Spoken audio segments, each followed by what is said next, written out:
Welcome back, everybody. Ask the Expert. It's Nutri-Lawn here at 613-789-6559, extension 2803. Ottawa Morning at CTV.ca. Facebook is questions. If you don't know, ask questions. That's kind of the way I always operate, Thom. That's the way it goes, right? Yes, absolutely. I don't know. I'll ask a question.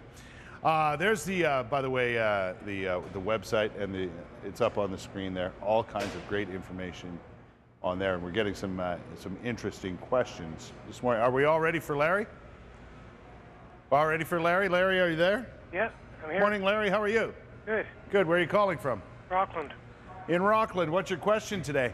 How do you get rid of milkweed? It's taking over my lawn, and I've tried everything, and it won't die. Yeah, you're going to have a problem with that, Larry, because the pesticide ban in Ontario right now, you're not going to, obviously you can't use pesticides to do that. Even with pesticides, that was a real issue.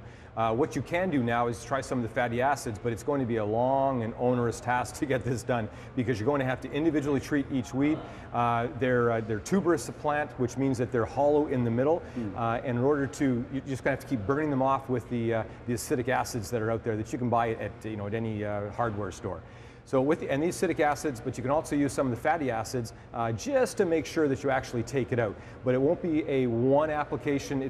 With that type of plant milkweed, because it is so tough, you'll require 3 or 4 applications per weed. So if you have a lot, it's going to take quite a while. Whoa. Even having a thicker lawn it's going to help, but it's still going to be a problem in getting rid of that, and it's going to take, quite frankly, years to do that. Yeah. So the pesticide ban what's it done to people? It's made it more difficult for the average homeowner, I think, to look after their own place. It has. For a lot of people, it's taken from an enjoyment to a task, and I always call it a tax actually on the homeowner, because it does require more involvement with the homeowner.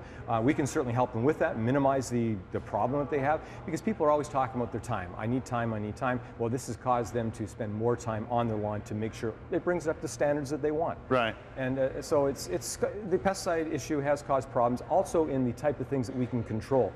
And yes, we can control most things, we just can't do it as easily as before. Right. And it takes, again, more involvement with the homeowner. Has it changed your business? It's changed our business an awful lot. We've done very well with the pesticide ban, but only because we have to do more work for people to get the same results. Right, right. So you've had to alter the way you do things. Totally. We now have more vehicles, we now have more equipment, we now have more education. We have all these things which we required to move to the next phase. Right, right. We got an email question coming in from Glenda, I believe. It's Glenda's question via email this morning. Still time for you to ask questions as well. I've had grub damage. What's the best repair method? When do I treat the lawn to make sure they don't invade again? That's from Glenda.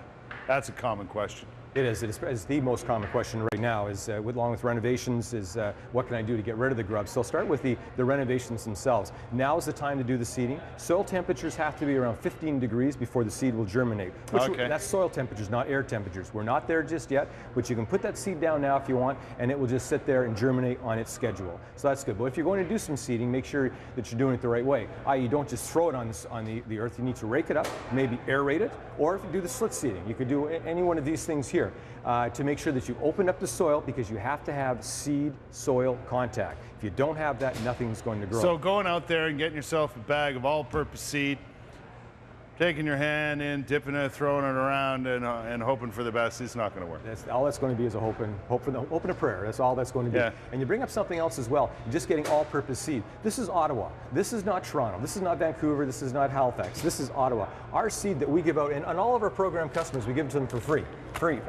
Just for being a program customer. And the reason we do that is it's the right blend for lawns in this area. By using this, you make sure you're going to get the germination and the longevity of the seed that you want in the area as well. Right. We blend it for here. It's tried and tested in this area. Very good seed. And it actually comes with excellent instructions, by the way. Yeah, very loosen the top 1 or 2 inches of soil with one of those garden forks or whatever. Yep. That's so important, because that's where you get your contact. Seed soil contact. Has to be, yes. Yeah. Now, the other part of that question from Glenn said was on the nematodes and when's the right time. Some people are applying nematodes right now. You cannot get control of grubs if you apply right now. You have to wait until they rehatch and we go into a new season, which is going to be in July, August, and September. At that point, you put the nematodes down and you'll get the best results. If you try and do it now, the grubs are too large, they're pupating now, they will fly away within the next month, and they're gone. So why even try to control them?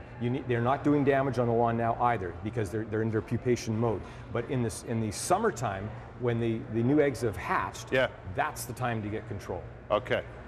Good point, because everybody wants the nematodes now. They know it's the thing to do. They just don't know when. Yeah, and when they do them, which is also important as well, is to make sure that you're testing to make sure they're alive. You're buying fresh batches. We bring in them in freezer packs. We only bring them out on the day we're going to use them. We test every batch under a microscope to make sure they're alive. So when we arrive at your lawn, we know that we're giving you the best product. And we will only do them when the UV is low. You cannot do them when the sun is high. Oh yeah? Yeah. So our guys start at 6 o'clock in the morning. They'll work till 11. They'll stop. They'll come back in at 3 or 4 in the afternoon, and they'll work till dark, just to make sure the UVs are low and give you the maximum product possible. We've got one more segment, folks, one more opportunity for you to ask questions, so feel free to do so. I mean, think of this week and how it's shaping up. You want to get outside and do some work or have someone do some work on your lawn for you.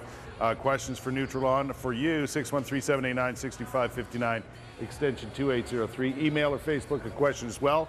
Our last segment on Ask the Expert with Nutri-Lawn is coming right up.